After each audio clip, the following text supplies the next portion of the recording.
ত্রয়োদশ জাতীয় সংসদ নির্বাচন ও গণভোট উপলক্ষে সশস্ত্র বাহিনীর ঊর্ধ্বতন কর্মকর্তাদের সঙ্গে মতবিনিময় করেছেন প্রধান উপদেষ্টা ডক্টর মোহাম্মদ ইউনূস। সভায় সেনাবাহিনী, নৌবাহিনী ও বিমান বাহিনীর ঊর্ধ্বতন কর্মকর্তারা উপস্থিত ছিলেন।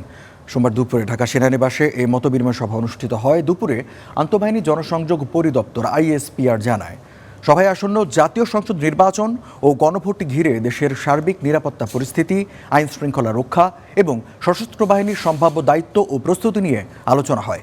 এ সময় নির্বাচনকালীন শান্তিপূর্ণ পরিবেশ নিশ্চিত করতে প্রয়োজনীয় দিক নির্দেশনা দেন প্রধান উপদেষ্টা। সভায় নির্বাচন সংশ্লিষ্ট বিভিন্ন গুরুত্বপূর্ণ ও সমসাময়িক বিষয়ে বিস্তারিত আলোচনা হয়। এ সময় আসন্ন নির্বাচনকে সকলের জন্য অংশগ্রহণমূলক, শঙ্কামুক্ত ও সুষ্ঠুভাবে সম্পন্ন করতে সশস্ত্র বাহিনীকে পেশাদারিত্ব, নিরপেক্ষতা এবং আন্তঃপ্রাতিষ্ঠানিক সমন্বয়ের মাধ্যমে দায়িত্ব পালনের বিষয়ে মাননীয় প্রধান উপদেষ্টা দিক নির্দেশনা প্রদান করেন।